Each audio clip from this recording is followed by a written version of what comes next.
rapat manten. Oh ya, oke, gimana? Ya, sebentar Assalamualaikum aja. warahmatullahi wabarakatuh. Bismillahirrahmanirrahim. Waalaikumsalam Malam teman-teman sekalian. Malam hari ini kita bertemu lagi untuk mendengarkan beberapa teman kita yang akan mempresentasikan terkait dengan judul dan hasil tesis nih. Baik, sebelum acara kita mulai, mari kita berdoa agar acara ini bisa berjalan dengan baik dan lancar. Doa dipersilakan. Bismillahirrahmanirrahim. Ya, cukup. Kemudian hari ini tercatat di saya ada 5 orang yang akan melakukan presentasi, yang ada presentasi judul dan presentasi hasil. Mungkin nanti kita mulai dari judul dulu ya, yang 3 orang itu biar cepat. Kemudian yang terakhir adalah soal seminar hasil penelitian. Seminar judul nanti oleh Saudara Aris Windarsih, kemudian Mas Setianto, kemudian Mas Setio Bayu W, kemudian untuk seminar hasil nanti Saudara Theophilus dan Emiliano. Baiklah, kita mulai saja ya, mulai dari yang seminar judul. Kami mohon mulai dari pertama. Dari pertama ini baru masuk ini. Atau mungkin yang sudah ada dulu, Mas Setianto atau Mas Setio Bayu? Ya, Bapak. Ya. Ya. Setio Bayu dulu ya, oke. Kami Ya. persilakan untuk bisa presentasikan tentang judul rencana tesisnya, maksimum 10 menit ya. Silakan Mas.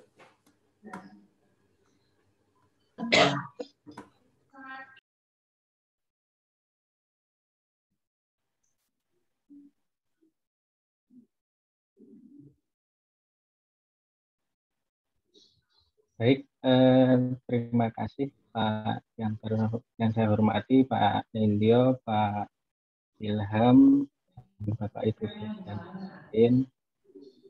Suara saya bisa terdengar Bapak Ibu? Ya, bagus. Ya, mungkin bisa langsung saya mulai ya. Pada kesempatan ini saya akan mencoba menyampaikan judul tesis yang judulnya adalah penerapan pengadaan tanpa insentif berbasis lingkungan hijau pada pekerjaan konstruksi jalan di DIY. Mungkin langsung ke latar belakang.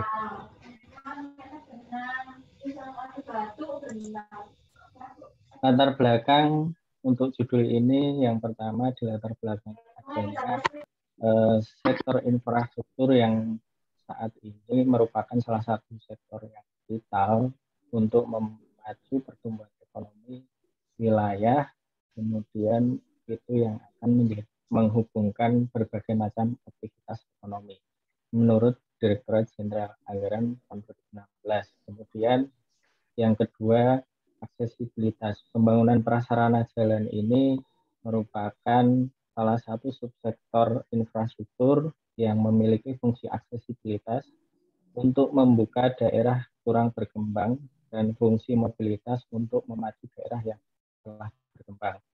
Kemudian yang ketiga, pertumbuhan ekonomi. Jalan merupakan unsur penting untuk pertumbuhan ekonomi, daya saing, dan produktivitas dari suatu wilayah serta kawasan, di antaranya ada pusat pendidikan, dan ini dari pusat pendidikan dan pelatihan jalan perumahan permukiman pengembangan infrastruktur wilayah tahun 2017. Kemudian yang selanjutnya, proses konstruksi ini menggunakan bahan yang karena tadi kan yang pertama ada alasannya sektor infrastruktur sangat dibutuhkan, pembangunan masih banyak dibutuhkan, itu kemudian material yang dibutuhkan dari proses konstruksi itu sangat banyak.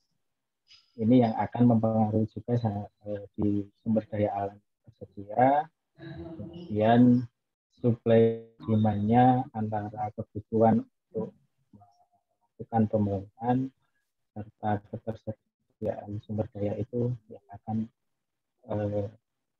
sangat berpengaruh di dalam pembangunan. infrastruktur. Kemudian yang terakhir ada regulasi, adanya peraturan pemerintah mengenai pengadaan transportasi lingkungan yang telah diatur dalam saat itu di Perpres 54 dan perubahannya Perpres 70 serta untuk yang terbaru adalah Perpres 12 tahun 2021. Kemudian latar belakang lokasi penelitian, jalan memegang peranan penting guna mendukung pertumbuhan ekonomi daerah di DIY. Kondisi panjang jaringan jalan nasional di DIY adalah 247,91 km dan jaringan jalan provinsi sepanjang 760,45 km. Ini berdasarkan dari SK Gubernur nomor 118 tahun 2016 tentang penetapan status ruas jalan provinsi. Pengembangan jaringan jalan di DIY antara lain ada jalur jalan lintas selatan, kemudian Prambanan Gading, serta beberapa proyek strategis nasional yang ada di DIY, salah satunya adalah tol. Kemudian berikutnya mind map yang mendasari dari kerangka pikir dari judul yang saya pilih berdasarkan dari penelitian terdahulu. Yang pertama dari Hardiani dan Adi tahun 2016 dengan tema Green Procurement dalam proses pengadaan material konstruksi. Ini menggunakan variabel ada 26. Kemudian yang kedua Mesah dan kawan-kawan tahun 2016 dengan tema Green Procurement pada proyek infrastruktur jalan di NTT. Ini dengan dilihat dari 3 aspek, biaya, lingkungan, dan sosial. Kemudian Metam et al. Tahun 2019 tentang Green Route Incentive Procurement. Ini menggunakan 8 kriteria. Tiwari et al. Tahun 2019 dengan tema Sustainable Procurement pada perusahaan manufaktur Malaysia dengan 5 variabel. Kemudian Masuki et al. Tahun 2020 dengan tema bukti empiris penerapan Green Procurement dengan 4 variabel. 5 penelitian terdahulu ini yang saya ambil untuk referensi dengan judul yang saya ambil adalah penerapan pengadaan tanpa insentif berbasis lingkungan hijau pada pekerjaan konstruksi jalan di DIY dengan 6 variabel. Lokasi, objek, dan responden penelitian. Pekerjaan konstruksi jalan di DIY dengan responden ada 3 unsur, yaitu pelaksana proyek, kemudian pemilik proyek, dan personil pada layanan pengadaan. Dari sini kemudian saya mencoba menyimpulkan novelties yang ada di penelitian yang saya ambil. Yang pertama dari lokasi penelitian, kemudian variabel yang akan digunakan, kemudian yang ketiga adalah tema. Tema mungkin agak mirip-mirip ya, dari penelitian yang terdahulu. Berikutnya tujuan dan manfaat penelitian. Tujuan penelitian adalah mengetahui aspek yang digunakan dalam proses pengadaan konstruksi jalan ramah lingkungan di DIY. Kemudian tujuan khususnya terbagi 3. Yang pertama, mengetahui aspek-aspek yang berpengaruh yang digunakan dalam proses pengadaan konstruksi jalan ramah lingkungan di DIY. Kemudian yang kedua, hubungan antar aspek dalam pengadaan konstruksi jalan ramah lingkungan. Yang ketiga, peringkat dari masing-masing aspek tersebut terhadap penerapan pengadaan konstruksi jalan ramah lingkungan di DIY. Manfaatnya adalah yang pertama, diketahuinya aspek yang berpengaruh dalam pengadaan konstruksi. Kemudian yang kedua, adanya harapannya nanti ada strategi penerapan untuk optimalisasi penerapan green procurement dalam pengadaan konstruksi jalan di DIY nanti seperti apa. Yang terakhir, daftar pustaka yang menjadi dasar dari penelitian yang akan saya ambil. Nanti beberapa sudah saya sampaikan dari penelitian-penelitian terdahulu. Terima kasih, sekian yang mungkin bisa saya sampaikan. Waktu kami kembalikan. Oke, matur nuwun Mas Setio Bayu. Ya, paralan saja ya yang judul, terus nanti kita diskusikan. Kemudian selanjutnya untuk judul, Bu Aris, sudah siap Bu Aris Widarsyah? Iya Pak. Oke, 2 menit ya.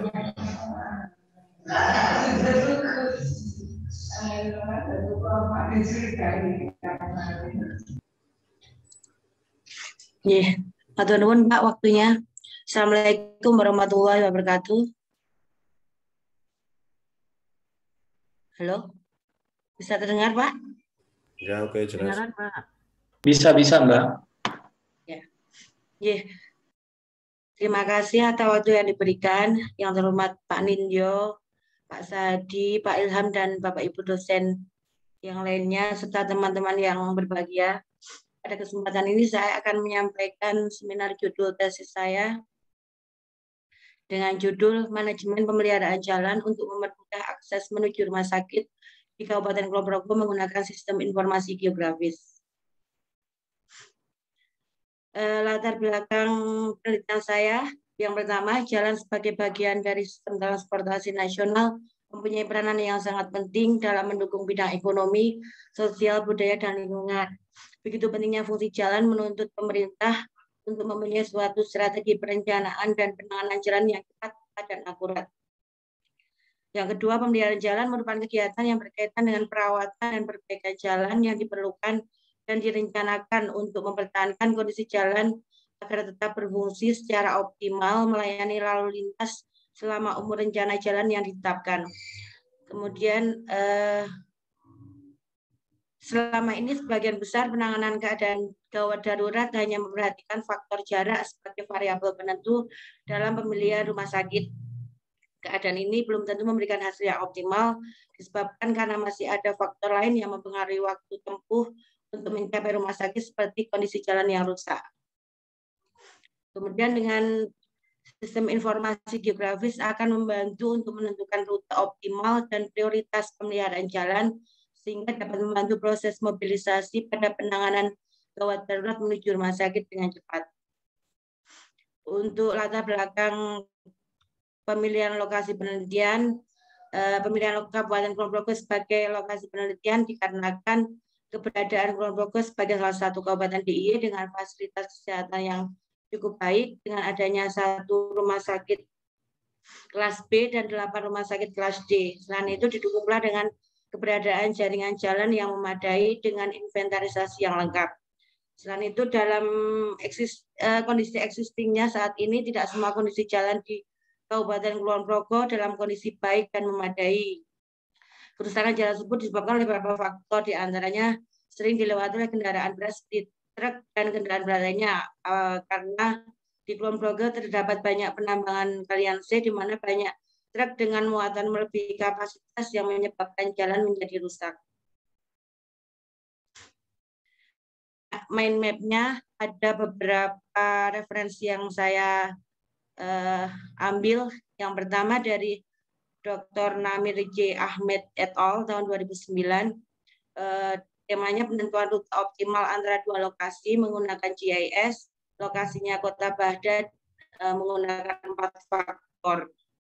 Kemudian penelitian dari Prayogi Lutfil Hadi dan kawan-kawan 2013, penentuan aksesibilitas menuju rumah sakit dengan GIS Kota Bandung 2 variabel. Kemudian tesis dari Yulianto tahun 2017 tentang prioritas peningkatan jalan lingkungan dengan GIS Kota Palangkaraya menggunakan 3 variabel.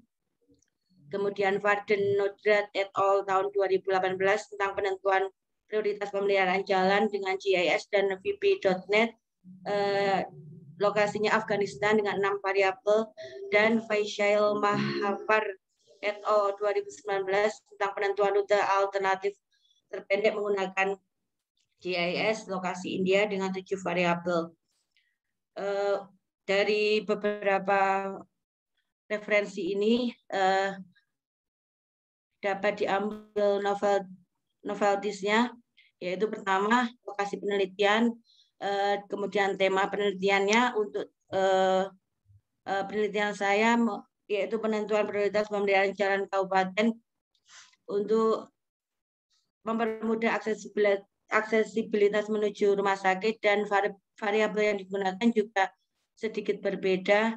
Saya menggunakan 5 variabel, antara lain volume lalu lintas, kondisi kerusakan jalan, titik kerusakan, jenis tanah, dan lokasi rumah sakit.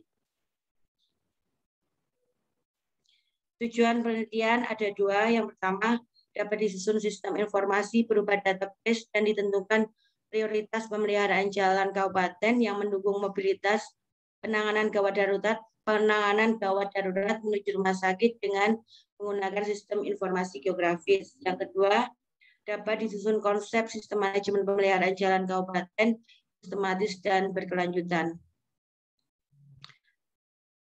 Untuk manfaat penelitian, yang pertama, dengan disusunnya sistem informasi dan ditentukannya prioritas pemeliharaan jalan kabupaten dengan GIS akan memudahkan dalam perencanaan pembangunan dan pemeliharaan infrastruktur jalan kabupaten secara lebih efisien, efektif, dan tepat. Yang kedua, dengan disusunnya konsep sistem manajemen pemeliharaan jalan kabupaten yang sistematis dan berkelanjutan dapat mempermudah dalam monitoring dan evaluasi pemeliharaan jalan kabupaten dari waktu ke waktu. Ini beberapa daftar pustaka yang saya ambil sebagai referensi dalam penelitian saya. Demikian Bapak yang dapat saya sampaikan. Mohon masukan dan saran. Terima kasih. Assalamualaikum warahmatullahi wabarakatuh. Waalaikumsalam warahmatullahi wabarakatuh. Nuwun Bu Aris, selanjutnya Pak Setianto ya. Mas Setianto, Bapak. Iya Bapak. Ya, silakan Mas.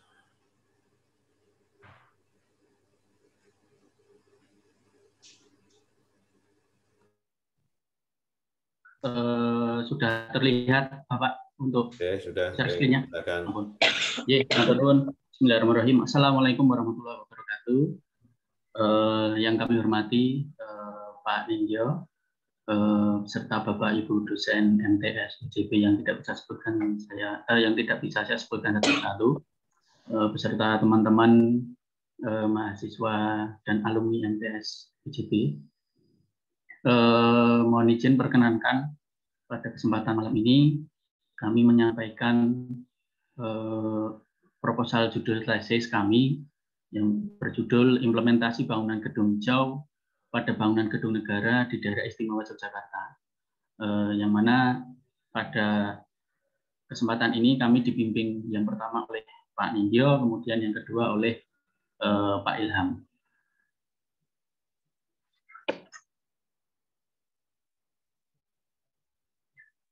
Yang pertama terkait dengan latar belakang, bahwasanya seiring dengan perkembangan laju penduduk yang meningkat dan tuntutan kebutuhan ruang serta tempat untuk memadai fasilitas dan aktivitas, seringkali pembangunan tersebut menimbulkan dampak negatif terhadap lingkungan hidup, mengurangi kualitas lingkungan dan kualitas hidup manusia, yang salah satu di antaranya adalah pemanasan global. Salah satu konsep untuk mengantisipasi pemanasan global tersebut dan mengurangi kerusakan lingkungan akibat dampak dari pembangunan adalah salah satunya dengan implementasi konsep green building. Sejauh ini pemahaman konsep green building oleh masyarakat baru sebatas konsep yang pragmatis saja, artinya bahwa hal-hal yang berkaitan dengan green building banyak diterjemahkan sesuatu yang hijau, apakah mungkin dengan konsep-konsep yang sederhana terkait dengan lingkungan sekitar, rumah sekitar, itu sebatas pemahaman yang ada di masyarakat saat ini. Kemudian sedangkan konsep atau kriteria brand building sendiri sebenarnya terdiri dari beberapa macam. Salah satunya adalah bagaimana tepat guna lahan, efisiensi dan konservasi energi, kemudian konservasi air, sumber dan siklus material, kesehatan dan kenyamanan dalam ruang, serta manajemen lingkungan dan bangunan. Pemahaman dari konsep green building ini menjadi penting untuk dimengerti oleh seluruh masyarakat, terutama oleh pemerintah, dalam hal ini pemangku kepentingan dan pemangku kebijakan. Untuk mendorong implementasi konsep green building ini, pemerintah memiliki peran yang sangat penting dan secara real dalam pembangunan bangunan gedung, terutama dalam hal pembangunan bangunan gedung negara. Di sisi lain, pemerintah juga memiliki peran penting dalam hal mengatur melalui peraturan yang diterbitkan. Karena regulasi dan kebijakan yang diterbitkan oleh pemerintah ini akan efektif dalam hal meningkatkan kinerja green building untuk mengantisipasi pemanasan global yang menjadi isu internasional. Beberapa negara telah menerapkan konsep green building ini dengan mengeluarkan beberapa rating tool untuk mengukur efektivitas ataupun implementasi dari penerapan konsep green building ini. Di Indonesia, dengan berdirinya Lembaga Green Building Council Indonesia atau GBCI, adalah satu lembaga yang diakui secara internasional, yang mana adanya lembaga ini tidak lepas dari upaya pemerintah dalam hal menggalakkan bangunan gedung yang ramah lingkungan. Dalam penelitian ini akan melibatkan pemerintah sebagai salah satu pemangku kepentingan yang nantinya akan berperan penting dalam hal implementasi bangunan gedung, khususnya bangunan gedung negara yang ada di daerah istimewa Yogyakarta. Kemudian berikut adalah mind map yang ada dalam rencana tesis kami. Ada beberapa jurnal yang menjadi referensi. Yang pertama adalah jurnal dari Simpeh dan Smallwood tahun 2015. Faktor-faktor yang mempengaruhi pertumbuhan bangunan gedung hijau di industri konstruksi di Afrika Selatan. Ada 7 faktor yang digunakan. Kemudian Diaz and Jaffer tahun 2020. Faktor-faktor yang mempengaruhi penyebaran bangunan gedung hijau di Uni Emirat Arab. Pada jurnal ini menggunakan 21 faktor. Kemudian yang berikutnya adalah jurnal dari Wang and Lei tahun 2021 melakukan penelitian mengenai jalur pengaruh pembangunan bangunan gedung hijau di Tianjin. Ini ada 7 faktor yang dilakukan dalam jurnal tersebut. Kemudian kami mencoba untuk memilih, menyaring faktor-faktor apa saja yang mempengaruhi implementasi green building pada bangunan gedung negara di daerah istimewa Yogyakarta. Antara lain faktor kebijakan, faktor masyarakat, ekonomi, dan teknologi.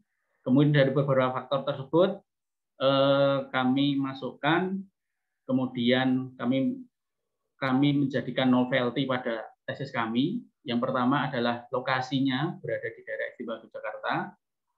Objeknya adalah bangunan gedung negara. Kemudian respondennya adalah pengguna jasa, dalam hal ini pemerintah selaku pemangku kepentingan dan pemangku kebijakannya. Kemudian kami juga melibatkan penyedia jasa, yaitu jasa konsultan perencana. Kalau dalam beberapa penelitian yang sudah ada, respondennya rata-rata dari penyedia jasa, antara lain konsultan, kontraktor, dan konsultan pengawas. Kemudian dalam penelitian kami mencoba untuk meneliti dari sisi pengguna jasa. Kemudian faktor-faktor yang akan kami teliti antara lain ada 4 faktor tersebut, ada kebijakan, masyarakat, ekonomi, dan teknologi.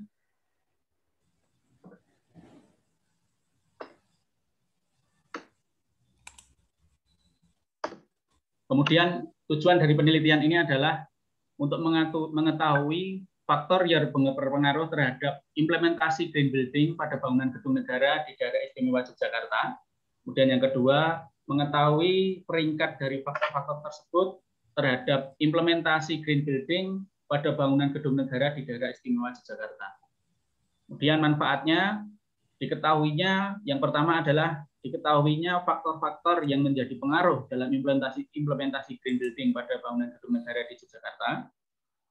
Kemudian yang kedua, adanya strategi optimalisasi dalam implementasi green building pada bangunan gedung negara di daerah istimewa Yogyakarta. Berikut beberapa daftar pustaka yang menjadi referensi kami dalam penyusunan penelitian ini.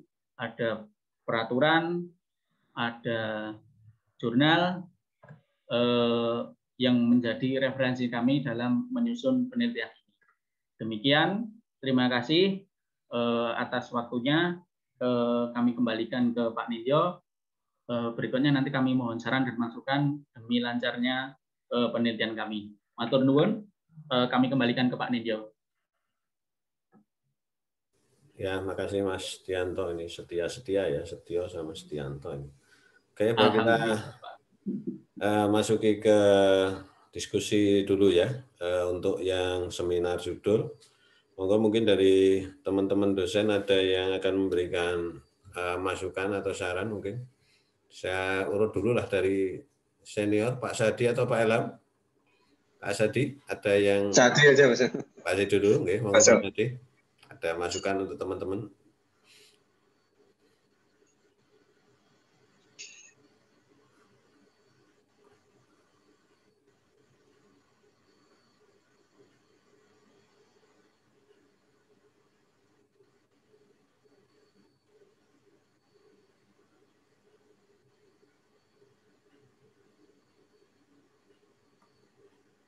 Di unmute dulu, Pak.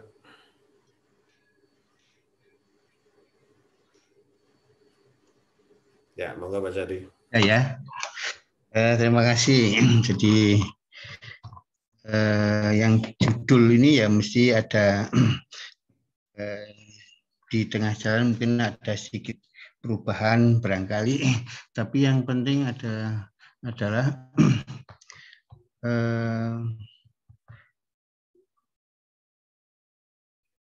judul ini yang penting nanti dalam penelitiannya. Jadi penelitiannya itu tadi betul variabel. Jadi ada berapa variabel tadi, referensinya ada 7, ada banyak tadi, ada 4 variabel, ada 5 variabel, ada yang berapa tadi, dan itu mesti untuk menentukan variabel penelitian Bapak dan Ibu, penelitian yang akan diteliti itu mesti mengacu variabel yang sudah ada apa-apa, kemudian yang terbaru nanti apa. Yang terbaru ditentukan oleh peneliti sendiri, misalnya 1-2 variabel. Kemudian data itu saya sering cerita data itu adalah sangat penting dan itu merupakan endingnya nanti hasil data itu, olahan data itu kesimpulan. Jadi pengambilan data itu harus betul. Data itu yang penting mesti harus dibayangkan dari awal. Data ini mau saya ambil dari mana? Dengan kuesioner apa dengan wawancara? Kalau lebih baik ya salah satu kuesioner aja. Dan menentukan kuesioner ini mesti hati-hati, karena kalau itu tidak tepat nanti akan kerepotan sendiri dalam perjalanan penelitian. Jadi paling penting adalah menentukan indikator-indikator dalam variabel itu, dalam dalam penelitian itu. Dari variabel penelitian mesti ada indikator. Nah, indikator ini paling penting dan harus tepat, karena kalau itu tidak tepat nanti di tengah jalan setelah dibahas, setelah diolah tidak bisa baik, kemudian akan timbul pertanyaan yang sulit dijawab dan akan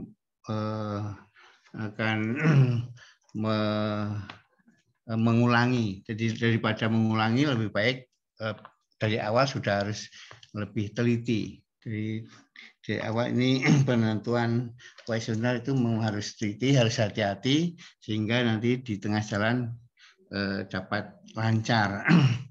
Karena pengambilan data melalui kuesioner itu adalah sangat penting. Kemudian data itu diolah dengan statistik.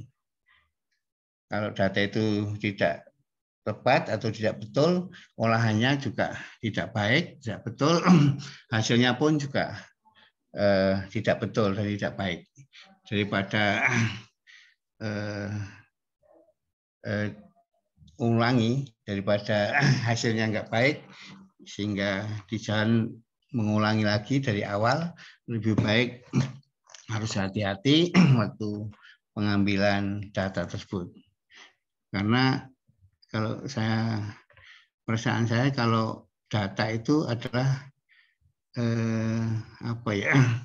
kunci dari penelitian. Jadi nanti setelah data diambil kan bawa ke statistik nanti hasilnya yang kita olah kan hasil. Nah, skripsi atau tesis itu kan hanya laporan standar. Tapi olahannya ini yang paling baku adalah hasil penelitian. Jadi sekali lagi untuk yang judul-judul harus berhati-hati waktu pengambilan data, baik melalui kuesioner maupun cara yang lain. Itu yang kira-kira Pak Nindyo dari saya, dan terima kasih. Pak Ilham, termasukkan. Oke, saya mungkin nggak banyak ya. Ini ada dua yang nanti Bu Eni Andari ngomentari, karena ini mereka analisisnya pasti pakai SPSS atau pakai SEM ya. Ini yang dua, Mas Tio Bayu sama Mas apa tadi? Setianto. Kalau Mbak Aris tadi isi ya, nanti biar Anindo yang komentari. Jadi penelitian ini kan nanti ada variabel tadi indikator Pak Sadi sudah cerita banyak. Nanti monggo Bu Eni Andari komentari untuk yang dua peneliti ini. Terima kasih Bu. Terima kasih Pak. Ini mohon maaf karena saya ini neng desa, rumahnya di pinggir jalan. Kalau ada suara mobil wirawiri, mohon maaf ini ganggu. Pindah kota Bu, pindah kota. Saya neng desa soalnya Pak ini Pak. Selamat untuk tadi Pak Setio Bayu, Bu Aris, sama Pak Astianto. Ketiganya mungkin saya hanya kasih komentar dan juga menyambung tadi dari Pak Sahadi. Secara teori dari sisi teknik sipil mungkin saya kurang begitu masuk sekali, tetapi tadi dari paparan ketiganya itu menyampaikan tentang novelty, gitu ya. Tetapi novelty itu tidak diperjelas, gitu. Jadi novelty itu muncul kemudian menggunakan variabelnya, variabel apa itu juga tidak jelas. Seharusnya ketika memaparkan itu kan misalnya dari penelitiannya siapa, itu pernah diteliti tentang apa, sehingga nanti gap-nya akan kelihatan. Maka sebenarnya kan kebaruan itu bisa muncul dari gap riset gitu ya. Jadi yang sebelumnya itu dia menggunakan variabel seperti apa, kemudian hasilnya bagaimana, sehingga kemudian itu bisa juga sebenarnya kebaruan itu bisa juga dimunculkan dari biasanya kalau itu satu jurnal itu saran untuk riset mendatang. Itu bisa juga kemudian menambahkan peneliti berikutnya, gitu ya. Sehingga nanti memunculkan satu kebaruan dari ketiga-tiganya tadi kan hanya menjelaskan ini penelitian ini, tapi variabel yang dipakai itu kan tidak dijelaskan ya Pak Sadi tadi ya. Jadi itu tadi kan sehingga itu nanti juga akan memperjelas lagi terkait dengan metodologi. Jadi variabel penelitian ini definisi operasionalnya apa? Sehingga nanti dari definisi operasional itu kemudian akan bisa dipakai indikator untuk mengukurnya apa. Nanti akan jelas gitu.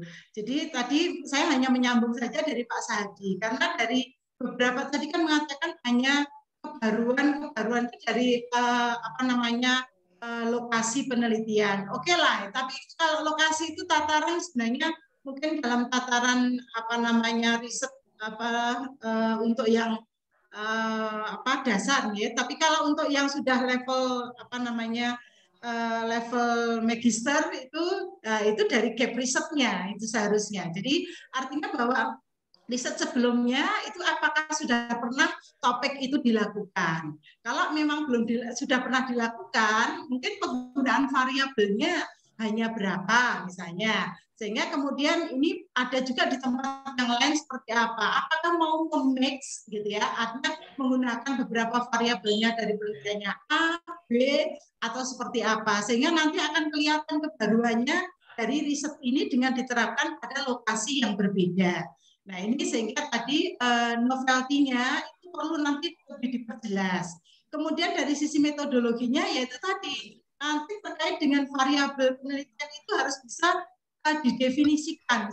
Definisi operasional dari variabel itu apa sehingga kemudian indikator untuk mengukurnya itu juga jelas. Tadi kan hanya kebaruannya variabelnya tidak dijelaskan apa saja itu. Kemudian yang berikutnya yang saya mungkin melihat lagi karena tadi Pak Sadi juga mengatakan tentang data ya Pak ya. Itu juga tadi tidak bicara tentang penelitian ini nanti mengambil datanya dari mana. Ada memang tadi dari Pak Setio Bayu saya hanya melihat tadi bahwa yang jadi responden nanti antara lain adalah pelaksana, pemilik proyek, kemudian personel layanan pengadaan. Nah ini kan, ini mungkin akan dijadikan responden. Cuma nanti datanya berupa data apa, dalam hal ini adalah nanti teknik pengumpulan datanya, kemudian apakah nanti menggunakan kuesioner atau seperti apa, maka itu tidak dijelaskan tadi kan. Kemudian kalau data itu sudah terkumpul, tekniknya bagaimana, kemudian mengambil respondennya bagaimana kecukupan datanya, karena seringkali yang terjadi variabel itu indikatornya banyak sekali, gitu ya. Kemudian untuk menguji kualitas datanya nanti bagaimana itu juga tidak dijelaskan. Kemudian kalau data itu sudah dinyatakan berkualitas, nanti kemudian dianalisis pakai apa? Karena ini nanti kan sebenarnya analisis itu akan menghasilkan satu output yang nantinya akan menjawab tujuan penelitian. Jadi dari ketiganya, jadi ini saya langsung saja karena ketiganya juga relatif sama, tidak menjelaskan itu. Mungkin bisa nanti diperjelas lagi terkait dengan tadi novelty-nya tadi. Jadi antara riset satu dengan riset yang lain, itu apakah riset itu sudah pernah dilakukan, atau ini memang kebaruannya karena tadi dikatakan lokasinya baru, oke lah, it's okay. Tapi variabelnya, katanya mengatakan variabelnya baru itu barunya ada di mana. Itu tadi mungkin belum dijelaskan secara spesifik. Nah, dan mungkin itu dulu Pak. Oke. Nanti masukan dari Bu Eni ke proposal berarti ya, karena ini baru seminar judul. Oke, dicatat ya teman-teman ya. Kemudian monggo yang lain mungkin dari dosen yang lain ini ada, saya lihat ada Pak Novi, Pak Anu, Bu Tania, monggo siapa dulu? Pak Anu, monggo Pak Anu, ada yang untuk masukan teman-teman nih, untuk memperkaya nanti kira-kira metodologinya seperti apa? Oke. Wah, matur nuwun Pak Nindya. Selamat malam semuanya. Selamat untuk teman-teman yang sudah menyampaikan seminar mengikuti seminar judul. Jadi kalau kita bicara seminar judul itu kan sebenarnya yang ingin kita ketahui itu sebenarnya kenapa Anda mengambil judul seperti yang Anda tayangkan, kan gitu, bagi 3 tahun mahasiswa. Nah, artinya sebenarnya sudah terbayang bahwa saya akan, gitu kan, saya akan mengambil judul ini karena saya punya data ini, gitu loh.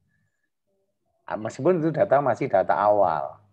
Nah, kemudian yang kedua, kalau saya mengambil judul ini, kira-kira yang akan saya lakukan adalah ini langkah-langkah penelitiannya seperti apa, ini. Nah, tadi dari beberapa Bapak Ibu dosen sudah banyak menyampaikan seharusnya seperti apa yang namanya novelty dan sebagainya.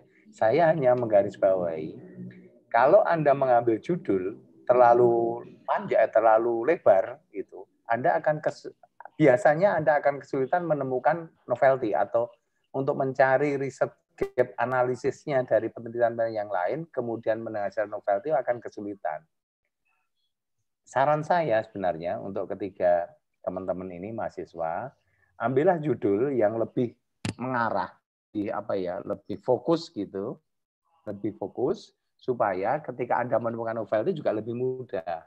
Kemudian yang kedua, sebaiknya di dalam seminar judul ini Anda sudah membuat sebuah bagan alir.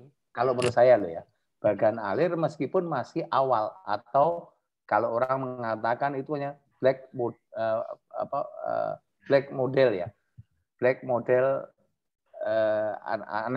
analisis kan gitu. Jadi itu yang Anda lakukan sebenarnya, sehingga ketika kita ini mendengarkan dari teman-teman mahasiswa, kita bisa menyampaikan sebenarnya kalau Anda mengambil judul ini yang harus Anda lakukan. Katakanlah data apa yang harus Anda lakukan atau Anda cari, kemudian bagaimana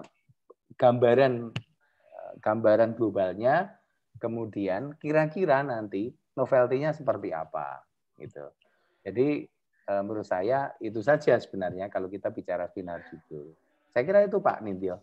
Oke, matur nuwun Pak Anung. Ada yang lain Pak Novi atau Bu Tania? Ada tambahan? Lanjut dulu Pak Nindyo. Oh, lanjut dulu ya. Oke, berarti lanjut ke yang ini ya, seminar tesis dulu ya. Sebentar. Dari saya untuk yang sebentar. Untuk yang ini kan proposal ya. Yang proposal ya ini ya. Nah, judul. Oh iya, judul maksudku. Ya, judul. Judul nanti mumpung masih judul ya, Bapak Ibu sekalian, nanti pada saat menyusun tesis itu biasanya yang saya sering sekali menemukan teman-teman itu nggak sesuai ini loh Pak, tata tulis tesis ya Pak. Nanti minta filenya sama Pak Nindyo atau Mas Reja ya untuk minta filenya itu seperti apa. Soalnya sering sekali nanti dia minta Romawi 2 itu, dan menyusun abstrak juga tolong dipelajari ya Bapak Ibu, abstrak itu seperti apa, seharusnya menulis abstrak itu seperti apa, terus menulis pendahuluan itu seperti apa. Jadi mohon dipelajari supaya tidak sampai sudah jauh itu kesalahannya tuh ya itu aja. Mungkin itu sedikit dari saya mumpung masih seminar judul nggih. Oke, gitu aja dari saya. Terima kasih. Assalamualaikum warahmatullahi wabarakatuh. Kemudian pesan dari saya, tetap pegang kata kuncinya. Mas Setio itu kata kuncinya adalah green building, jadi jangan keluar dari itu. Bu Aris kata kuncinya adalah GIS for short path ya, untuk rute tercepat mungkin ya, atau road maintenance. Kemudian Mas Setianto tadi kata kuncinya adalah kebalik ya, kalau Mas Setio tadi yang green procurement ya, kemudian yang ini adalah green building. Kata kuncinya itu lebih spesifik lagi, baca jurnal lebih banyak gitu ya, jangan cuma 5 atau paling tidak 20 ya. Saya kasih tahu tadi 2 hari ini karena kebetulan COVID ini saya menyelesaikan 2 paper, dan 1 papernya itu saya minimal baca 22 literatur gitu ya. Alhamdulillah selesai 2 hari 2 paper. Oke, baik. Selanjutnya kita akan menuju ke seminar hasil tesis, yaitu Saudara Theophilus dan Saudara Emiliano. Silakan Saudara Theophilus dulu. Waktunya 15 menit, kemudian dilanjutkan diskusi dan tanya jawab. Baik, terima kasih Pak.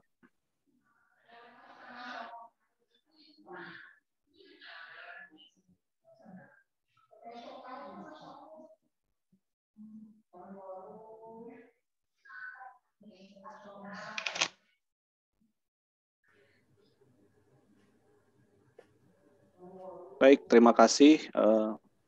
Selamat malam. Salam sejahtera untuk kita semua. Pertama-tama saya ucapkan terima kasih kepada Bapak Dr. Nindyo sebagai Ketua Program Magister Teknik Sipil, Bapak Dr. Noviandi, Bapak Dr. Ilham sebagai dosen pembimbing, Bapak Ibu dosen program S2 Magister Teknik Sipil Fakultas Teknik Universitas Jana Badra, dan seluruh rekan-rekan mahasiswa yang saya banggakan. Judul tesis yang akan saya paparkan yaitu penerapan konsep value engineering pada proyek konstruksi gedung di Kabupaten Malinau dalam menghadapi masa pandemi COVID-19. Studi kasus proyek pembangunan gedung kesenian Kabupaten Malinau. Pada agenda presentasi ini akan coba saya paparkan secara highlight pendahuluan, tinjauan pustaka, metodologi penelitian, pembahasan, kemudian kesimpulan dan saran.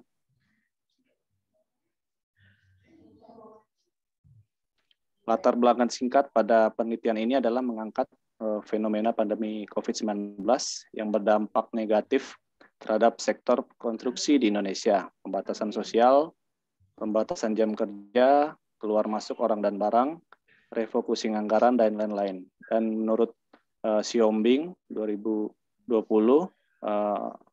COVID ini berdampak 40-60% terhadap sektor konstruksi di Indonesia.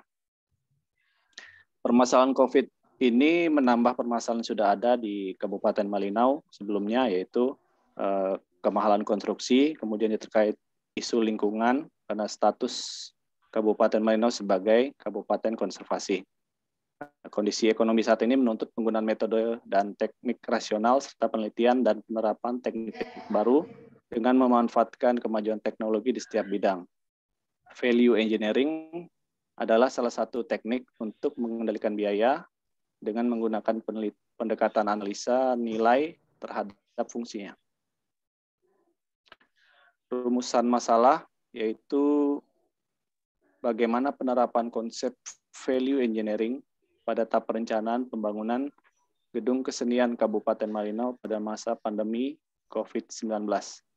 Kemudian seberapa besar nilai cost saving pada tahap perencanaan pembangunan gedung kesenian Kabupaten Malinau setelah dilakukan analisis VA. Tujuan penelitian adalah mengetahui penerapan konsep VA pada tahap perencanaan proyek pembangunan gedung kesenian Kabupaten Malinau pada masa pandemi COVID-19, kemudian mengetahui seberapa besar nilai cost saving pada tahap perencanaan pembangunan gedung kesenian Kabupaten Malinau setelah dilakukan analisis value engineering.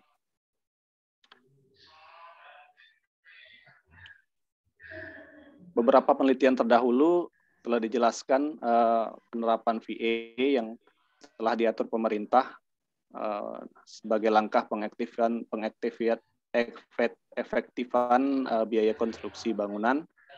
Salah satunya contoh seperti pemerintah Inggris yaitu Building Research Establishment, Office of Government Commerce, Construction Industry Research and Information Association, kemudian Construction Excellence.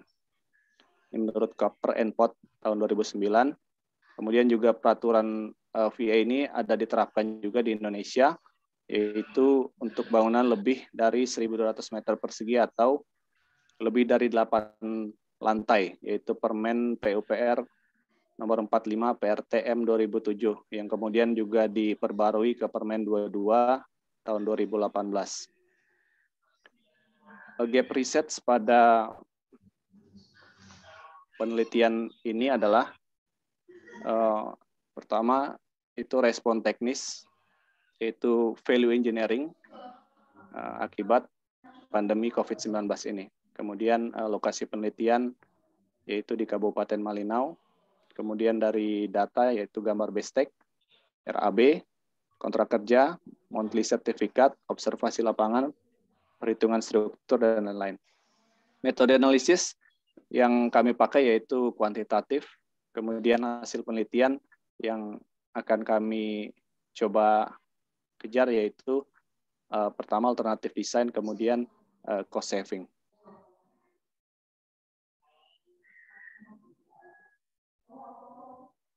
Kemudian untuk bagan alir penelitian, setelah menentukan tujuan, kami akan mengumpulkan data. Data itu berupa data primer maupun sekunder. Itu seperti yang telah dijelaskan sebelumnya, yaitu gambar BESTEK, RAP perencanaan, kemudian data bahan bangunan, alat, tenaga, dan lain-lain, kemudian peraturan bangunan, gedung, PUPR, dan lain-lain. Kemudian masuk ke tahap informasi, ada tahapan desain informasi, kemudian sasaran studi, dan juga elemen penghematan. Kemudian masuk ke analisis fungsi, itu ada analisis diagram Pareto, kemudian fast diagram, kemudian cost to work, kemudian ke analisis kreatif, analisis dan hasil analisis, kemudian tahap pengembangan, kemudian tahap presentasi, kemudian kesimpulan dan saran. Untuk pembahasan, di sini merupakan terdapat bobot pekerjaan dari perencanaan yang coba kami susun berdasarkan bobot pekerjaan tertinggi, kemudian kita menggunakan diagram Pareto, terdapat sekitar 5 item kegiatan yang berpotensi untuk dilakukan penerapan VA. Kemudian ini merupakan diagram FAS, Functional Analysis System Technique. Ini basic function dan juga secondary function dari kelima pekerjaan yang kita analisis diagram Pareto tadi, yaitu struktur beton, pondasi, atap, dinding, dan pagar. Kemudian ini merupakan function analyze cost to work. Jadi di sini dari kelima item pekerjaan tersebut, kita bisa lihat cost dibagi work lebih besar dari 1, yaitu berarti terdapat biaya-biaya yang tidak perlu dan dapat dilakukan rekayasa nilai atau memenuhi asumsi kelayakan dilakukan VA.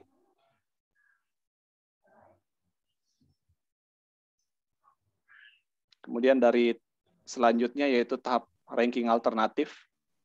Ini dari material bahan bangunan, atap dan juga balok beton, kemudian dari pondasi, kemudian juga dinding, plat lantai, dan juga pagar. Tahap pengembangan kita bisa lihat di mana ada biaya awal dan alternatif serta selisih sebagai penghematan dengan total Rp120.231.923. Kemudian masuk ke tahap presentasi. Di sini dipaparkan bagaimana komponen material yang dengan nilai yang tinggi dan juga rendah yang kemudian dirankingkan, yaitu dari pekerjaan atap, beton balok, beton kolom, fondasi, pekerjaan dinding, beton plat lantai, dan juga pekerjaan pagar. Sebagai kesimpulan, komponen pekerjaan yang dapat dilakukan analisa rekayasa nilai atau VA adalah pada pekerjaan atap, pekerjaan beton, pekerjaan fondasi, pekerjaan dinding, dan pekerjaan pagar. Alternatif yang terpilih untuk masing-masing pekerjaan adalah alternatif yang memiliki nilai tertinggi dari hasil analisa keuntungan dan kerugian dari segi biaya awal, sumber daya setempat, estetika, waktu pelaksanaan, tingkat kawetan, dan lain-lain. Untuk cost saving yang dihasilkan yaitu sebesar Rp120.231.923. Ini pada 80% pekerjaan dengan item biaya tertinggi atau 5 item pekerjaan tersebut. Kekurangan pada penelitian ini yaitu tahapan penerapan konsep VA ini hanya dilakukan berdasarkan analisa faktor-faktor kendala konstruksi yang telah diketahui berdasarkan kebijakan pemerintah pusat dan juga pemerintah daerah. Bukan tidak mungkin kendala-kendala konstruksi akibat pandemi akan terus bertambah ke depan seiring ketidakpastian berakhirnya pandemi ini. Untuk penelitian selanjutnya diharapkan dilakukan pengoperasian ide-ide alternatif yang lain yang tidak diusulkan dalam penelitian ini, serta diharapkan dilakukan penelitian mengenai VA pada bangunan-bangunan sejenis di tempat lain agar dapat dilakukan studi perbandingan. Ini merupakan daftar pustaka yang kami pakai. Terima kasih. Baik, Saudara Theophilus. Selanjutnya ke Saudara Emiliano ya. Saudara Emiliano, silakan. Ya, baik Pak.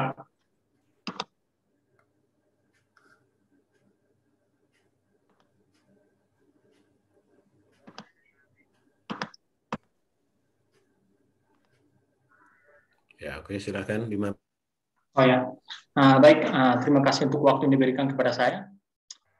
Di sini terima kasih untuk Pak Nindyo selaku Kapolri yang sudah hadir, cepat sembuh.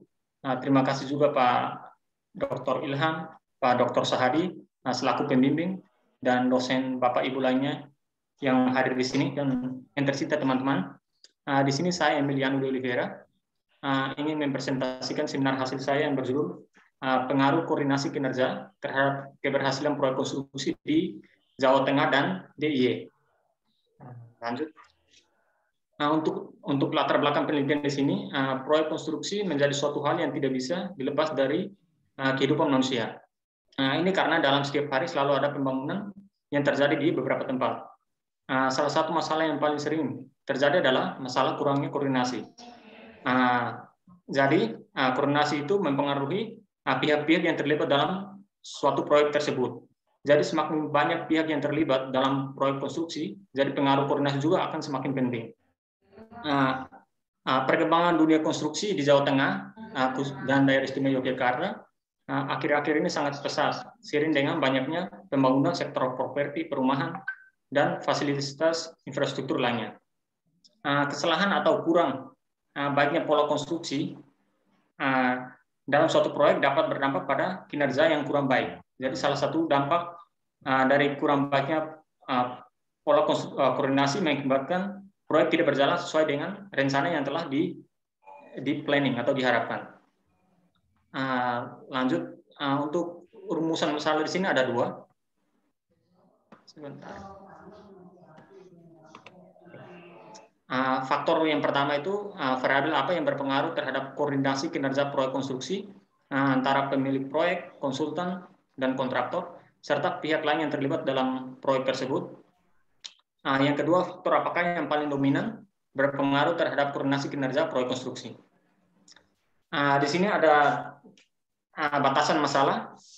Studi ini dilakukan di Jawa Tengah dan daerah istimewa Yogyakarta. Responden penelitian itu meliputi direktur, project manager, site manager, construction manager, staf ahli, dan pelaksana. Dalam menganalisis kuesioner, responden menggunakan SEM Amos. Untuk tujuan penelitian di sini, yang pertama mengetahui suatu pengaruh dari variabel bebas terhadap variabel tetap, dan yang kedua mengetahui faktor yang dominan berpengaruh terhadap koordinasi kinerja proyek konstruksi. Next. Untuk tinjauan pustakanya sendiri, proyek konstruksi adalah suatu kegiatan sementara yang memiliki tujuan dan sasaran yang jelas, berlangsung dalam jangka waktu yang terbatas, dengan alokasi sumber daya tertentu. Itu menurut Budia Santi 2015. Tingkat keberhasilan proyek konstruksi salah satunya dapat diukur dari kinerja waktu yang baik dan sesuai dengan apa yang telah direncanakan. Pihak-pihak yang terlibat dalam organisasi proyek konstruksi adalah pemilik proyek, manajemen konstruksi, konsultan perencana, dan kontraktor. Jadi semua pihak tersebut itu saling berhubungan dan bekerja sama untuk menciptakan kondisi kerja yang baik agar tercapai sasaran proyek yang diinginkan. Masalah koordinasi cenderung terjadi di sebagian besar proyek konstruksi karena keterlibatan beberapa pihak dari organisasi yang berbeda dalam siklus proyek tersebut. Oleh karena itu, ini mungkin mengganggu prosedur pengambilan keputusan dan pertukaran informasi. Karena semakin banyak orang yang terlibat, maka untuk koordinasinya pun itu semakin rumit. Jadi masalah koordinasi cenderung terjadi di sebagian besar proyek konstruksi karena keterlibatan beberapa pihak atau karakter atau mindset yang berbeda. Untuk hipotesis di sini ada 7. Yang pertama, variabel perencanaan dan penjadwalan proyek itu berpengaruh terhadap koordinasi kinerja proyek konstruksi. Yang kedua, manajemen sumber daya dan kontrak berpengaruh terhadap koordinasi kinerja proyek konstruksi. Laporan dan dokumentasi, ada variabel implementasi kontrak, ada variabel kualitas dan rekayasa nilai, variabel penyampaian informasi dan hubungan koordinasi itu berpengaruh terhadap koordinasi kinerja proyek konstruksi. Ini hipotesis yang saya ambil, ada 7. Dan yang kemudian untuk novelty-nya, kebaruan, di sini saya ambil penelitian dari beberapa negara. Penelitian ini semua variabel di sini hampir sama. Ada yang penelitiannya 4 variabel, ada yang 5 variabel, ada yang 4, ada yang 7, ada yang 5. Untuk penelitian saya sendiri itu ada 7 variabel. Tapi untuk 5 variabelnya sendiri itu saya ambil dari penelitian terdahulu, dari peneliti yang sudah saya sebutkan di sini. Dan 2 variabel baru itu menurut saya sendiri. Kemudian untuk lanjut, untuk populasi dan sampelnya sendiri, itu seperti yang saya sebutkan di awal. Untuk populasi dalam penelitian ini ada direktur, project manager, site manager, construction manager, site engineer, staf ahli, dan konsultan. Wilayah studinya sendiri di Jawa Tengah dan daerah istimewa Yogyakarta. Sampel pada penelitian ini, menurut Hale, teknik maximum likelihood estimation, itu jumlah sampel yang baik itu berkisar antara 100 sampai 200 sampel. Tapi pada penelitian ini, jumlah sampel yang sudah terkumpul itu berjumlah 120 responden. Untuk variabel penelitian ini sendiri, ini ada 7, seperti yang saya jelaskan di slide sebelumnya. Yang 1, X1, X2, X3, X4, dan X5 itu variabel yang saya ambil dari penelitian terdahulu. Dan kemudian untuk penyampaian informasi dan hubungan koordinasi itu variabel baru yang menurut penelitian saya sendiri. Kemudian ini tahapan penelitiannya, ada survei pendahuluan, ada studi literatur, ada identifikasi variabel dan indikator mengenai penelitian terdahulu. Kemudian penyusunan dan pembagian kuesioner. Penyusunan dan pembagian kuesioner di sini saya menggunakan aplikasi Google Form. Itu pembagiannya itu melalui smartphone atau HP, yang kemudian diisi oleh responden dengan teknik. Kemudian pengumpulan data sendiri itu jika sampelnya itu sudah terpenuhi, lanjut untuk uji perhitungan dan validitas. Kemudian ada perhitungan lainnya seperti uji variabilitas, estimasi parameter, penilaian model fit, modifikasi model, dan lain sebagainya. Mungkin next. Untuk pengumpulan datanya sendiri, penyampaian informasi, observasi, dan pengumpulan data literatur. Penyebaran kuesioner di sini saya menggunakan Google Form. Penyebaran kuesioner kepada responden itu melalui aplikasi smartphone kepada direktur, project manager, staf ahli, dan lain sebagainya. Itu pimpinan-pimpinan yang berada di perusahaan atau yang terlibat dalam perusahaan tersebut. Setelah kuesioner tersebut terkumpul, tersimpan di Google Drive, format file Excel atau PDF, jawaban dari responden tersebut dianalisis menggunakan Saint Amos. Penelitian ini melibatkan 120 responden. Hasil penelitian dan pembahasan diturunkan ke dalam 33 pertanyaan dan diperoleh 3.960 data. Metode yang digunakan di sini ada propulsive sampling, ada yang menggunakan instrumen berupa kuesioner tertutup melalui Google Form. Responden penelitian sebagian besar terdiri dari direktur berjumlah 5 orang, general manager 13, construction manager 17 orang, site manager atau site engineer 31, pelaksana proyek 30 orang, konsultan 6 orang, staf ahli atau staf teknik 18 orang, totalnya 120 responden. Mungkin ini grafiknya. Jabatan di sini, jenis kelaminnya kebanyakan laki-laki berjumlah 63,3%, sedangkan yang perempuan 36,7%. Untuk pendidikannya sendiri, yang terbanyak itu S1 sebesar 64,2% responden. Untuk S2-nya 22,5%, untuk D3-nya 12,5%, untuk S3-nya ada 0,8%. Kemudian lanjut, di sini ada hasil yang sudah saya uji, itu hasil pengujian convergent validity-nya. Terdapat 4 indikator yang gugur, di antaranya di X1.4, X1.5, X3.1, dan X5.1. Yang di sini itu bukan, yang gugur itu bukan variabelnya, tapi indikatornya yang gugur. Jadi karena nilainya itu di bawah 0,5.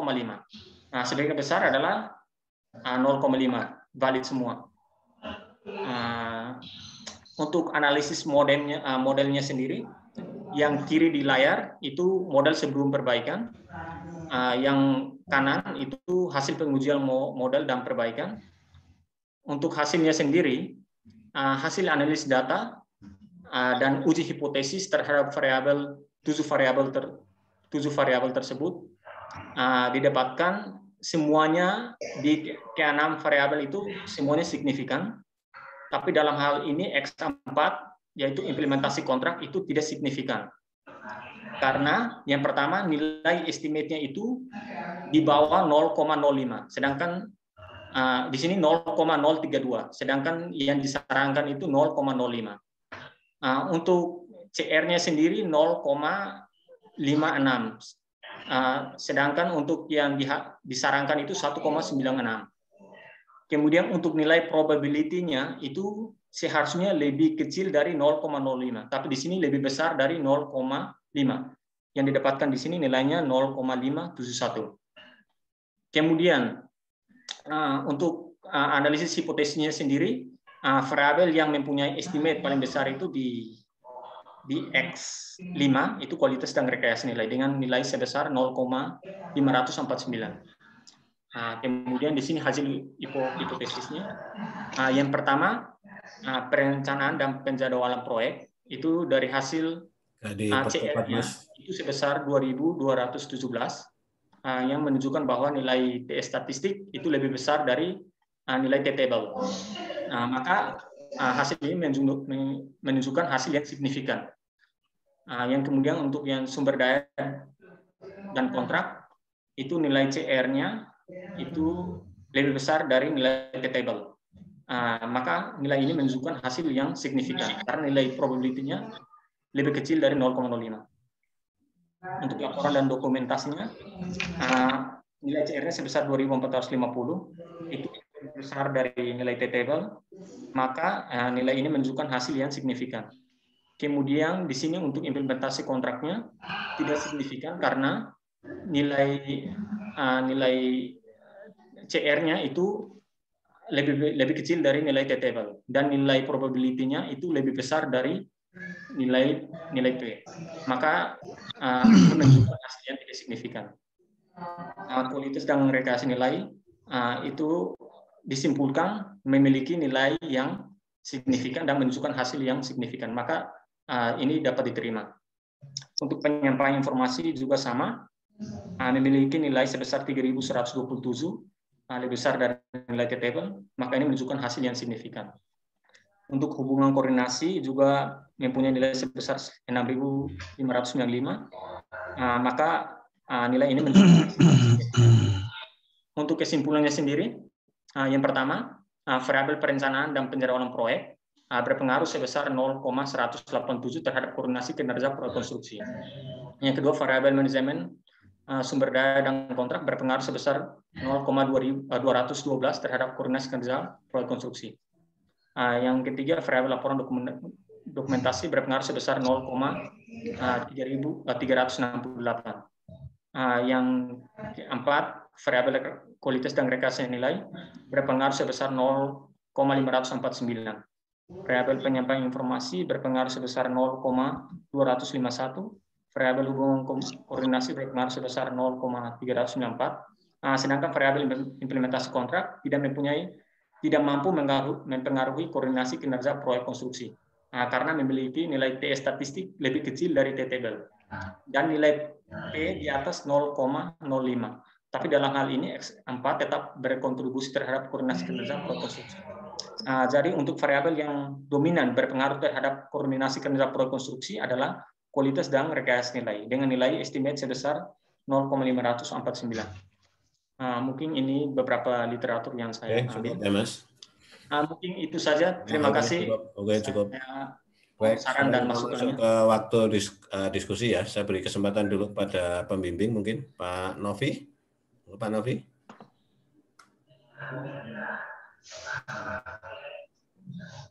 Baik Pak Nijos, terima kasih Pak Nijos. Assalamualaikum warahmatullahi wabarakatuh. Selamat malam semuanya.